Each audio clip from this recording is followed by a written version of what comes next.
11वीच्या दुसऱ्या फेरीची गुणवत्ता यादी ही 17 जुलैला येणार आहे। दुसऱ्या फेरीच्या ऑनलाईन प्रवेश नोंदणीची मुदत ही काल संपली। 1,38,101 विद्यार्थ्यांनी दुसऱ्या फेरीत नोंदणी केली। 5,53,903 विद्यार्थ्यांनी प्रवेश अर्जाचा भाग 2 मध्ये पसंतीक्रम भरला होता आणि पहिल्या आणि दुसऱ्या फेरीत 14,09,093 अर्ज आले होते। 18 ते 21 जुलै दरम्यान पसंतीक्रमानुसार महाविद्यालयात आता प्रवेश घेण्यात येणार आहे। 23 जुलैला रिक्त राहिलेल्या जागांची यादी आणि नियोजन हे जाहीर होणार आहे।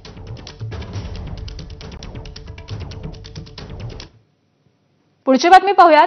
म्हाडाच्या कोकण मंडळाकडून ठाणे शहर आणि जिल्हा, पालघर आणि जिल्ह्यातील तब्बल 5,285 घरांच्या विक्रीसाठी बंपर लॉटरी जाहीर करण्यात आली।